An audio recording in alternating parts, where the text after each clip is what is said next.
Hi friends, welcome. It's Oki, and in this video we're going to talk about these cute budget finance inserts that we carry in our shop here at Oki Plans.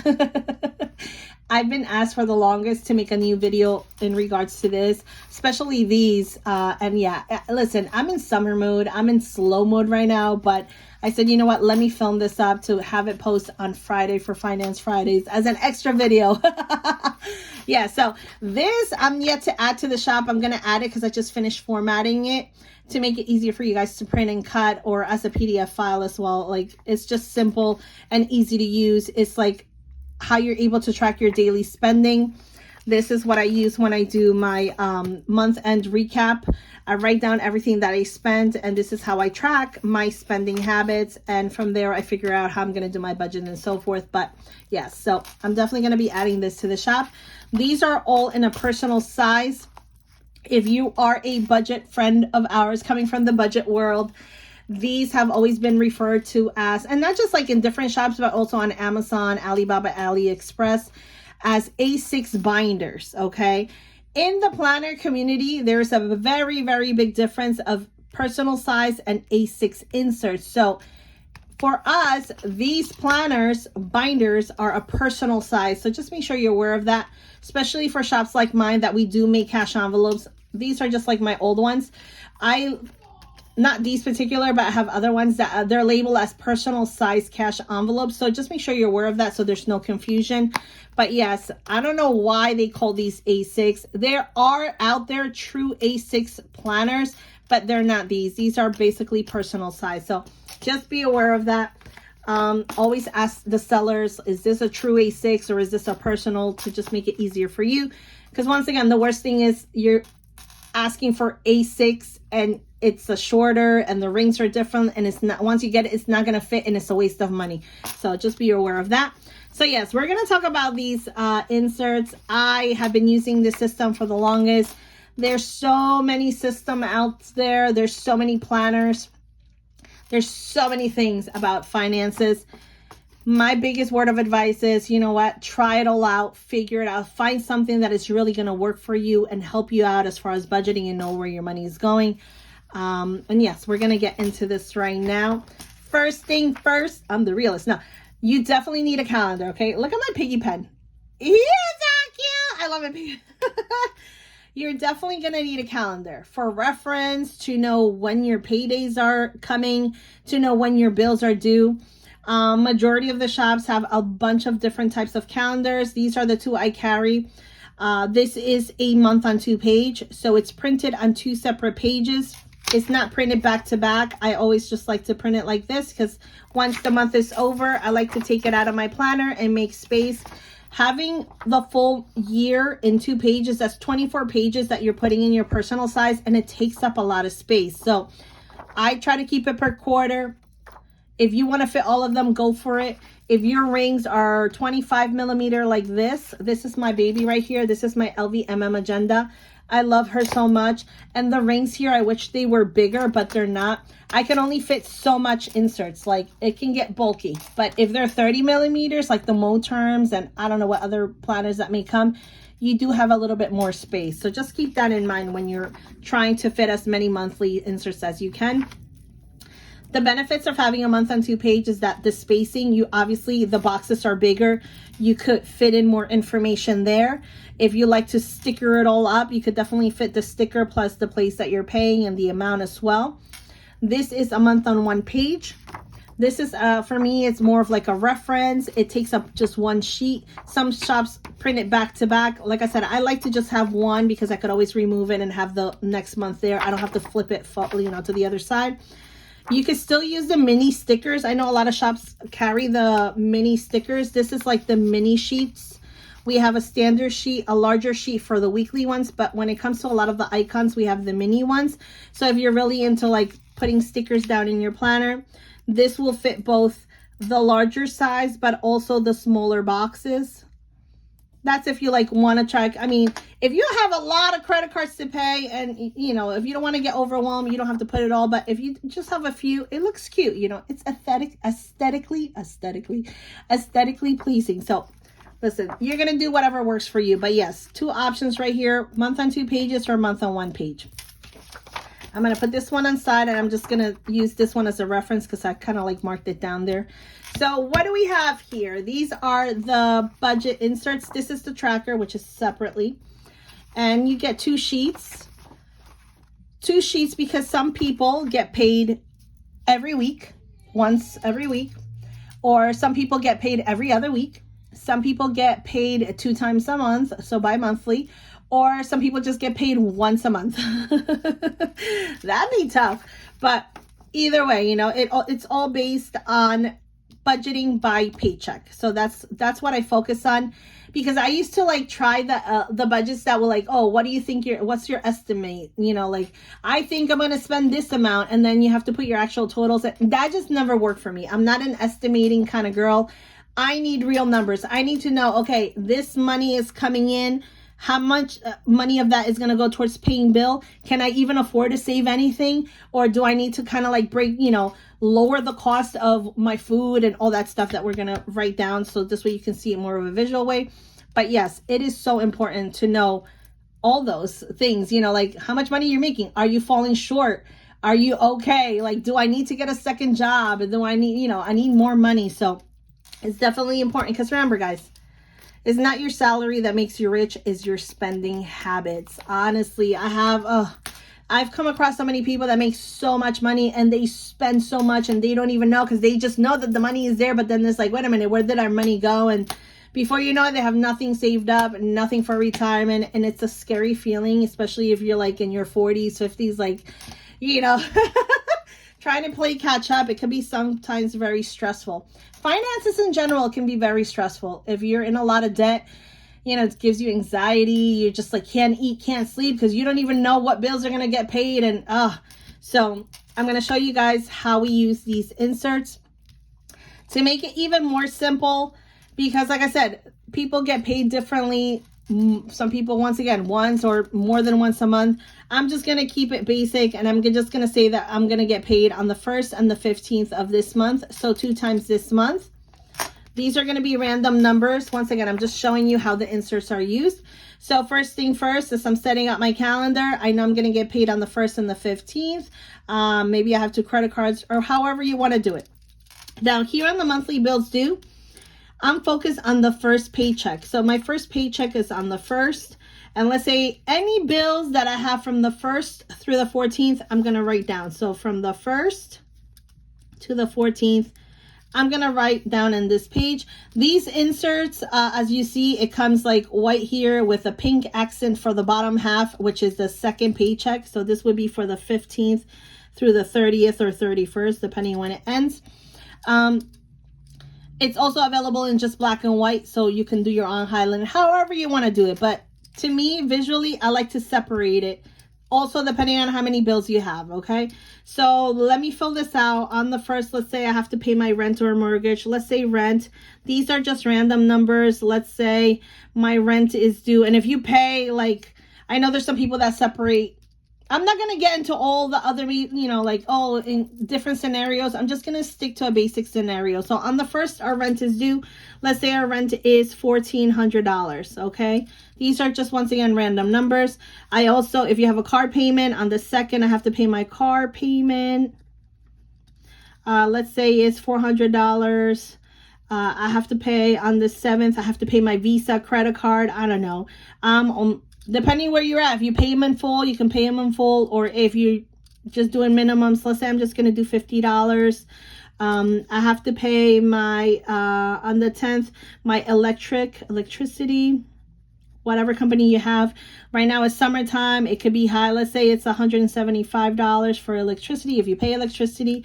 Let's say you have to pay on the 13th your life insurance. If you have an insurance policy, I don't know, $75.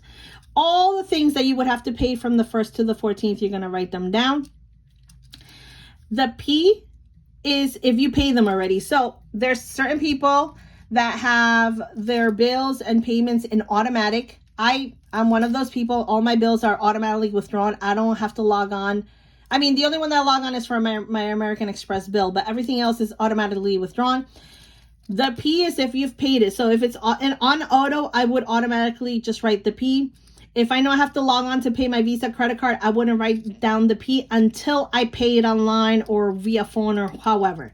So let's say you pay these, you did all of that. The C is to clear. Did that payment clear? So I'm the type of person that I'm always checking my bank account. Every day is my morning ritual. Log on, I check my bank account. Okay, I'm good. So I'm checking my bank account. Okay, they withdrew for rent. Great. I put a little check mark. They haven't withdrawn for car payment yet. They're yet to withdraw for the other one. So I'm going to leave it as is until it clears. I click that. Why? Because I'm constantly checking to make sure that I have all the money necessary for those bills for that paycheck, pay period. What happens? I might have used my debit card to spend on this or spend on that, and I'm not keeping track, and I might not have enough for this payment, and it's gonna bounce or overdraft, and it's gonna charge me an overdraft fee. You don't want to go through that. Okay, overdraft fees suck. So the only way you're going to prevent that is to know how much money you really have in your account. So unless that payment clears, you would put the little check mark there. Notes section, if there's any variance, if let's say for example your electricity you pay $175. Hold on. Hi Frank, you want to say hi world? Okay. Who's that? SpongeBob? Yeah. Aye, Captain. All right, I'm going to make rice in a little bit. Can you give me a couple minutes? Yes? High five. High five. Can you close the door? I'm going to make rice for you in a little bit. A video would not be a video without Frankie saying hello or, hey, Mom, I want rice. Okay, so the notes section, any discrepancies, like if my what was I saying? If, you know, it was actually 170 that they withdraw or for some reason the amounts changed, you would just write it here. Once again, you can either write down all the bills because some people have not that many bills. Some people have a lot. However works for you. I like to do it in sections. So the first part, and then I would write down all of them, but I wouldn't write down the amount or the paid until it's paid. So let's just focus on this first section right here. First paycheck. Now, keep in mind, that first paycheck is going to cover for 2 weeks. Okay? If you work on Monday through Friday, you're doing 2 weeks, or if you're counting the full 14, 15 days. Okay, so that first paycheck, 2 weeks pretty much average. So, all right, I wrote down my bills. Awesome. Now, there's always an extra sheet, so let me take that out. Pay periods. So when is your payday? The first pay period is on the 1st is when I get my first paycheck. The second one is going to be on the 15th. All we're doing is focusing on that first paycheck right now, which is this part right here. Now, income, what money came in, because that's important. You will need to know what money you're working with, you know. So I'm just going to use, in this example, just a couple. Me, Oki, and my husband, Johnny. So just 2 incomes. Yes, you can have side hustles. Whatever it is that you have that is coming on that paycheck, you're writing those down, okay? And it's also important for you to mark it there. But anyways, we're just going by those 2 paychecks. So Oki and Johnny, on the first, Oki brought in, let's say, $1,500. And let's say Johnny brought in $2,500. These are just random numbers, okay? In a perfect world, if this is perfect for you, Greg, it could be realistic. Some people might not. Listen, these are just random numbers. So the total income was that's $4,000 on this first paycheck. My monthly bills, let's look at the monthly bills. $1,400 plus $400 plus $50 plus $175 plus $75. So total bills was $2,100. Minus your total, so 2,100 minus 4,000, we're left with $1,900. Awesome. Now,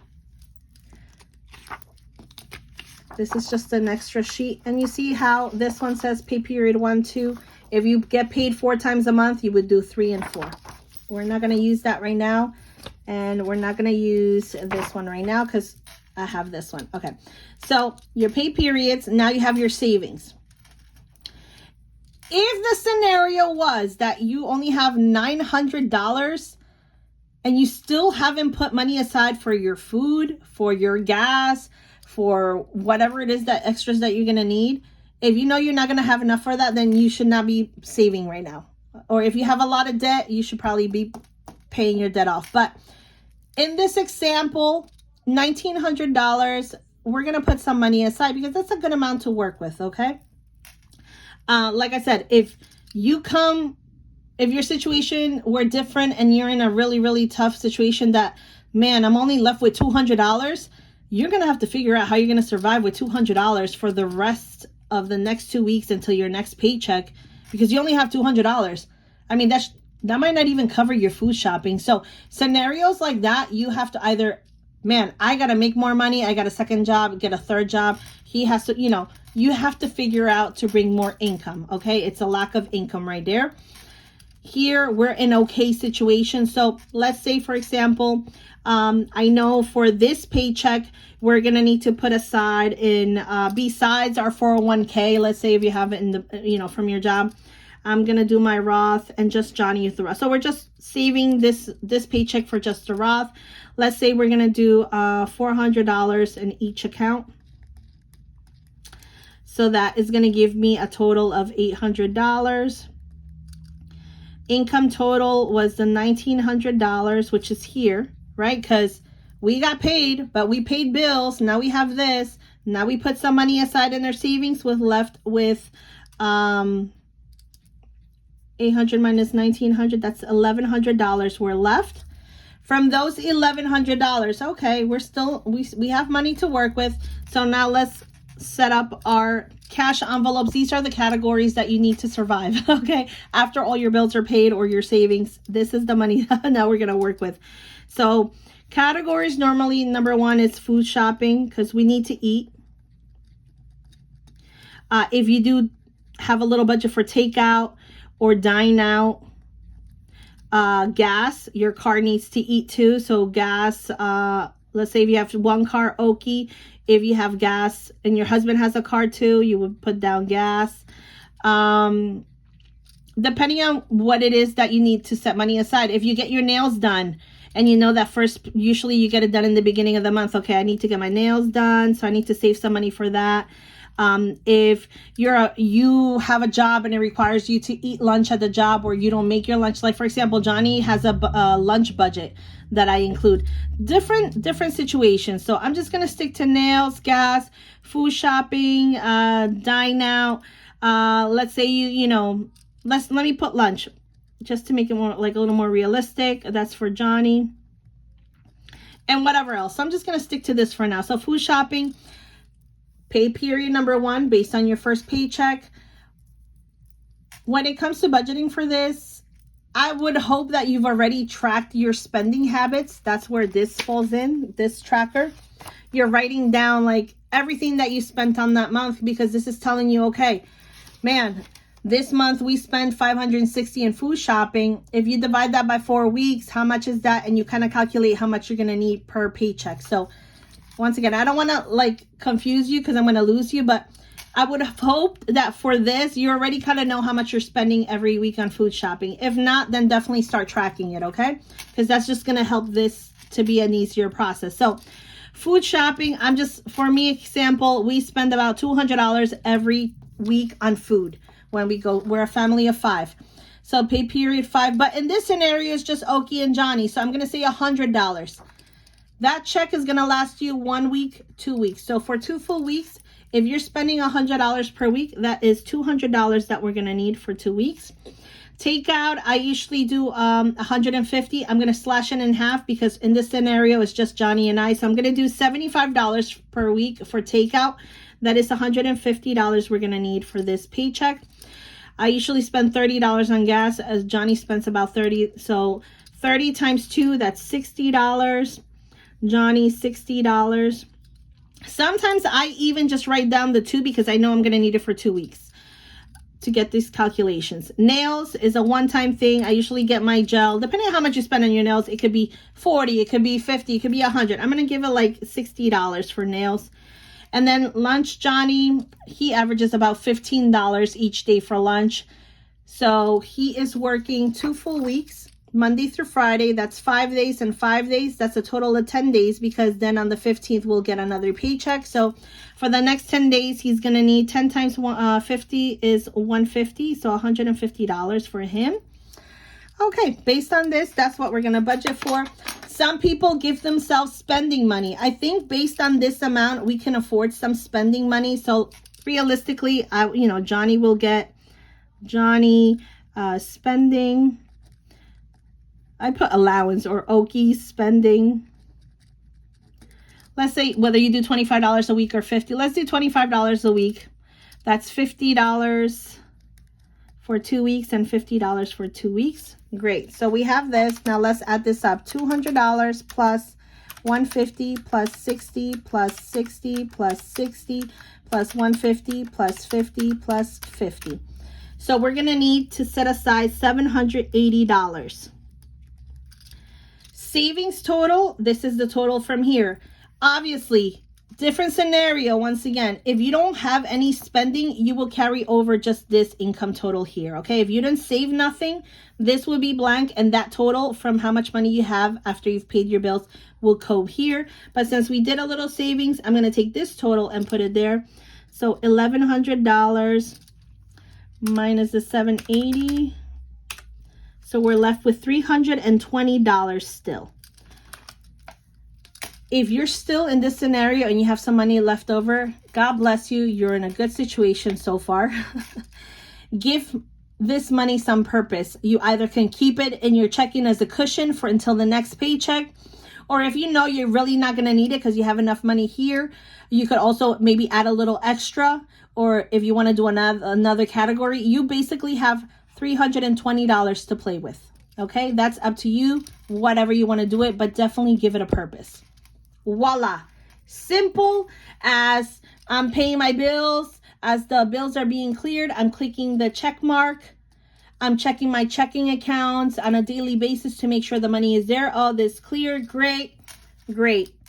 Done for the first pay period. Awesome. When the second next period, when the second next pay period, I can't talk. When it's time to do our second pay period paycheck budget, it would be the 15th. You would do the same thing. Write down all the rest of the bills for the month. Do the amounts. Write down how much money you made for that income. Is the same thing. To see it all, it just, it brings me like, okay, I know how much we made, how much was for bills, savings, we're growing our savings, and how much we're going to need to survive for the rest of the week, our cash envelopes, our categories. You might only need 3 categories. You might not give yourself however you want to do this is based on the amount of money that you have left. So everything is going to someplace, meaning that it's not just staying there for you to spend. You're going to need for this, for that, for that. If you still have money left over, once again, great. Figure out where you want to put it, or if you just want to keep it. If you don't, it's also great because it means you're a zero balance budget. Everything is in its place. But if you're coming short and you can't afford certain things, obviously you wouldn't, we can't afford the spending this month to do a cash envelope. So don't do it. So that's how you learn how to budget your money. You're working with the amount you have left after everything else is paid. That was a lot of talking, guys, but I hope it made sense. Like I said, these inserts just kind of break it down.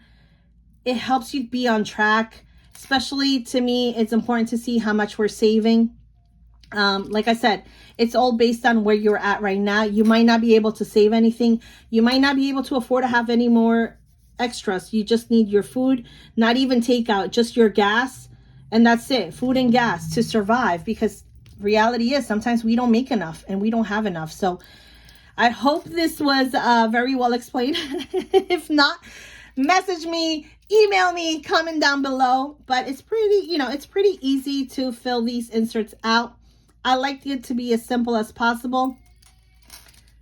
At the end of the month, you're going to look back and you're going to go see all your bills. And then month to month, you're going to see, oh, if you have credit card debt. I have yet to do a credit card payment, like a payoff tracker.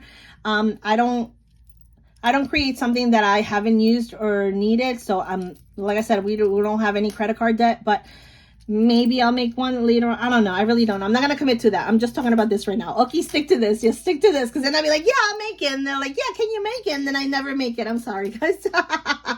But I hope this made sense. Like I said, it's been working for me and my family for a very long time. It's been helping you guys out a lot. And it just makes it simple. You know, it's such a great feeling to know where your money is coming, where your money is going, how much money is coming in. It makes you give you some sort of peace, you know, and peace is definitely needed nowadays because everything is so expensive lately. And yeah, it's kind of hard to like stay in budget. You know, you work hard, you want to play hard, you want to like feel like that sort of like feeling that, man, okay. But honestly, if you can't afford it, just don't put yourself in a financial strain, you know, especially if you have a family and kids. That's Frank right now. Oh my goodness, he's yelling so loud. But I hope you guys enjoy this video. Like I said, I try to keep it very simple. And once again, I really, really hope that if you're in a really, really tough situation, that it changes for you. I always say that finances, everything is temporary. From one year to another, a lot of things can change, but you really have to put in the work. You really have to keep it real with yourself, whether it's an income issue or a spending issue. You know, that's something that you're going to have to figure out. And I hope you do figure it out. And I hope you guys do get out of debt. Continue staying out of debt and just keep saving, because it's a great feeling to know every time when you check your savings or your investments or your retirement, it's like, wow, look at what we have accomplished. And yes, it's a good feeling, you know, to want to take a trip and not have to put it on a credit card. That is a great feeling. Or to go back to school shopping and you don't have to put it on a credit, not having to put anything on a credit card. It's a really, really good feeling. So I hope you guys enjoy this video. Once again, let me know if you have any questions. These are available on our shop as a PDF file download, but also printed and cut version, which I love to do. But yes, thank you all so much. And yes, that's Frankie still like trying to like, oh my goodness, I can't. Like, I'm like, babe, don't make noise, I'm filming. He's like, okay. And he'll be good, but he's playing right now with my hubby. So anywho, I'm going to go now. Let me know what you guys think. And once again, thank you so much for watching this video and all my videos. Much love to you all. Until next time. Bye-bye.